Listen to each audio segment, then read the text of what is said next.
नमस्ते। आज हम एक बहुत ही गंभीर मुद्दे पर गहराई से बात करने वाले हैं। भारत में इंसानों और बाघों के बीच जो टकराव बढ़ रहा है उस पर। अभी हाल ही में महाराष्ट्र के चंद्रपुर से कुछ दुखद खबरें आई। 27 मई को चिरोली गांव की संजीवनी मैकलवार और कांतापेट गांव के सुरेश सोपानकर दोनों की जान बाघ के हमले में चली गई। ये हमले ताडोबा अंधारी टाइगर रिजर्व के पास हुए और ये सिर्फ एक दो घटनाएं नहीं हैं। अकेले चंद्रपुर में ही इस साल मतलब 2025 में अब तक 22 मौतें हो चुकी हैं और इनमें से 11 मौतें तो सिर्फ मई के महीने में, वो भी पहले 17 दिनों में ही हो गई। हाँ, ये आंकड़े वाकई चौंकाने वाले हैं। और ये सिर्फ चंद्रपुर की कहानी नहीं है। पीलीभीत टाइगर रिजर्व में हाल में 5 मौतें, उत्तराखंड में 9, रणथंभौर में 3, मध्य प्रदेश, कर्नाटक, केरल, तमिलनाडु, वहां से भी एक एक मौत की खबर है। पिछले 6 महीनों का हिसाब देखें तो पूरे भारत में कम से कम 43 लोग बाघ के हमलों का शिकार हुए हैं। जी, और ये संख्या पिछले साल 2024 के पूरे साल के आंकड़ों के लगभग बराबर है, सिर्फ 6 महीनों में। तो सवाल उठता है कि आखिर ये हो क्यों रहा है? ये टकराव इतना बढ़ क्यों गया है? एक सवाल जो सबके मन में आता है और शायद थोड़ा डरावना भी है। क्या बाघ अब इंसानों को शिकार समझ रहे हैं? जैसे वो सोपानकर वाला मामला था, उसमें सुनने में आया कि बाघ ने शव का कुछ हिस्सा खाया भी था। क्या इसका मतलब ये है कि बाघ अब आदमखोर हो रहे हैं? देखिए, ये एक बहुत महत्वपूर्ण सवाल है।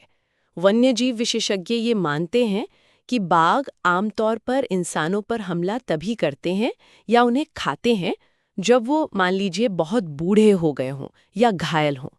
मतलब जब वो अपना सामान्य शिकार जैसे हिरण या जंगली सुअर पकड़ने में असमर्थ हों, या फिर उनके अपने इलाके में शिकार की बहुत ज्यादा कमी हो जाए। अच्छा। लेकिन जो हाल में ज्यादातर मामले सामने आ रहे हैं, उनमें विशेषज्ञ और वन अधिकारी ये मान रहे हैं कि ये हमले ज्यादातर परिस्थिति जन्य थे, मतलब मौके की वजह से हुए। ऐसा नहीं कि बाघ आदतन इंसानों का शिकार करने निकला हो। परिस्थिति जन्य मतलब? हाँ, जैसे पीलीभीत के वन अधिकारी हैं मनीष सिंह, उनका कहना है कि वहाँ जो हमले हुए वो जंगल के किनारे से ज़्यादा अंदर नहीं, करीब 100 से 300 मीटर अंदर हुए, और ये वो इलाके हैं जहाँ लोगों ने अब गन्ने की खेती शुरू कर दी है। उनका मानना है कि शायद शवों को खोजने में कुछ देरी हुई होगी, जिससे बाघ को शव खाने का मौका मिल गया। वो उसे शिकार समझकर नहीं खा रहा था शायद। ये एक अलग नजरिया है। बिल्कुल। वाइल्ड लाइफ कंजर्वेशन ट्रस्ट के अनीश अंधेरिया भी इसी बात से सहमत हैं। वो कहते हैं कि बाघ का आदतन नरभक्षी बनना ये बहुत ही दुर्लभ घटना है। आप सोचिए, लाखों लोग बाघों के रहने वाले इलाकों के पास रहते हैं। अगर बाघ वाकई आदमखोर हो जाते तो हर हफ्ते सैकड़ों मौतें होती। हाँ, ये बात तो सही है। आंकड़े उतने ज्यादा नहीं हैं, हालांकि हर एक जान कीमती है। जी। संरक्षण जीव विज्ञानी कृष्णेंदु बसाक का एक अंदाजा भी है इस पर।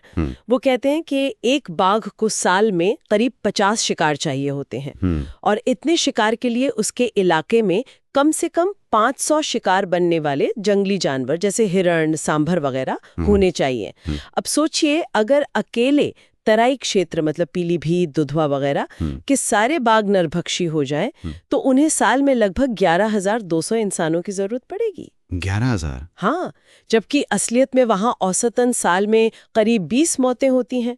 तो ये आदमखोर वाली थ्योरी हर मामले पर लागू नहीं होती, बल्कि बाघ विशेषज्ञ के उल्लास करंथ का तो मानना है कि ये मुद्दा इंसानी मांस के स्वाद का है ही नहीं।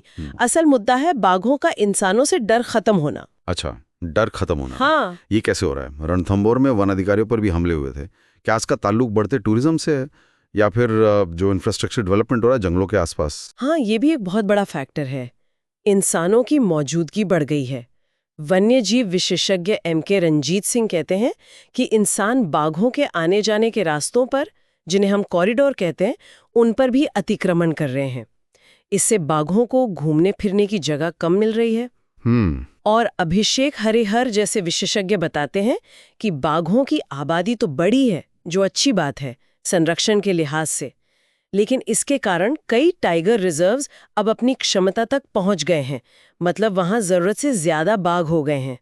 तो अब बाघ उन सुरक्षित इलाकों से बाहर निकल रहे हैं, इंसानी बस्तियों के करीब आ रहे हैं। यानी ओवरक्राउडिंग हो रही है रिजर्व्स में कुछ हद तक, हाँ।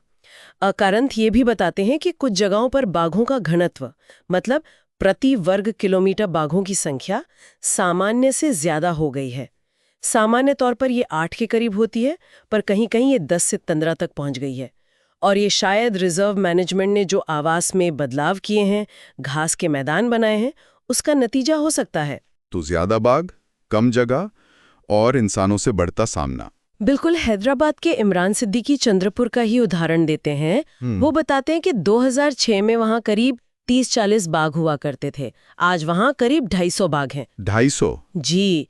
तो ये जो भीड़-भाड़ है, रहने की जगह की कमी है और आसपास इंसानी गतिविधियां बढ़ रही हैं, ये सब मिलकर बाघों के व्यवहार में बदलाव ला सकते हैं, जिससे फिर इस तरह के हमले होते हैं। चंद्रपुर में अब हाथियों का दिखना भी शुरू हो गया है, जो पहले नहीं था। ये भी दिखाता है कि वहाँ का पूरा इकोसिस्टम बदल रहा है। ये तो वाकई एक जटिल स्थिति है। आंकड़े भी चिंताजनक हैं। तो फिर इसका समाधान क्या है?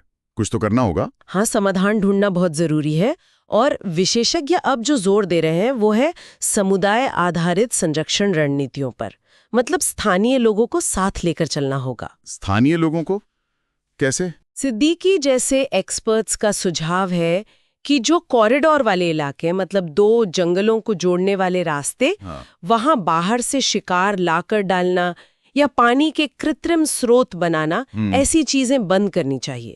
क्योंकि इससे बाघ उन इलाकों में ज्यादा आने लगते हैं जहां इंसान भी होते हैं। फंड का इस्तेमाल संघर्ष कम करने और रेस्क्यू ऑपरेशंस को बेहतर बनाने में होना चाहिए। और जो बाघ रिजर्व से बाहर निकल रहे हैं उनका क्या? हरिहर कहते हैं कि जब बाघों की आबादी बढ़ने लगी तो ये तो पता ही था कि वो अपने इलाके बढ़ाएंगे, बाहर निकलेंगे। लेकिन इसके लिए पहले से कोई ठोस योजना न बनाना, ये चिंता की बात है।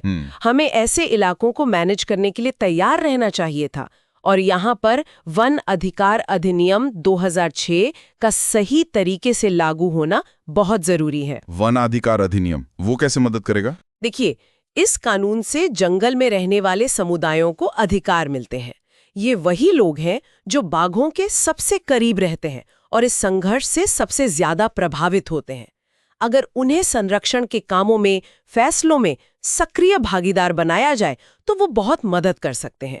जैसा कि बसाक कहते हैं, स्थानीय समुदाय बाघों की मूवमेंट पर नजर रखने, लोगों को समय पर सावधान करने और किसी इमरजेंसी में वन विभाग के साथ मिलकर काम करने में महत्वपूर्ण भूमिका निभा सकते हैं। मतलब लोकल इंटेलिजेंस और भागीदारी। हाँ, बिल्कुल। अगर अभी से प्रभावी कदम उठाए जाएं, तो इस संघर्ष के स्तर को काबू में लाया जा सकता है। वरना ये जो बढ़ता तनाव है इंसानों और बाघों के बीच, ये बाघ संरक्षण की सारी कोशिशों पर पानी फेर सकता है। ये एक बड़ा झटका हो सकता है। तो कुल मिला के बात यह है कि ये बढ़ता संघर्ष एक जटिल मुद्दा है। इसके पीछे कई कारण हैं। बाघों की आबादी बढ़ना, उनके रहने की जगह में बदलाव आना, इंसानों का उनके करीब जाना। और समाधान सिर्फ बाघों को बचाने में नहीं, बल्कि इंसानों और बाघों के सह अस्तित्व के लिए बेहतर प्रबंधन, स्थानीय समुदायों की भागीदारी और भविष्य की ठोस योजनाओं में है। आखिर में एक सवाल हम सबके सोचने के लिए है। हम एक तरफ तो बाघों की बढ़ती संख्या का जश्न मना रहे हैं, जो संरक्षण की सफलता है, लेकिन दूसरी तरफ ये जो साझा लैंडस्केप है, जहां इंसान और बाघ दोनों रह रहे हैं, वहां हम दोनों के लिए जगह और सुरक्षा कैसे सुनिश्चित करेंगे? ये एक बड़ा चैलेंज है। इस चर्चा को देखने के लिए आपका धन्यवाद। अगर आपको ये जानकारी उपयोगी लगी हो तो प्लीज हमारे चैनल को सब्सक्राइब करें और इस वीडियो को लाइक करें।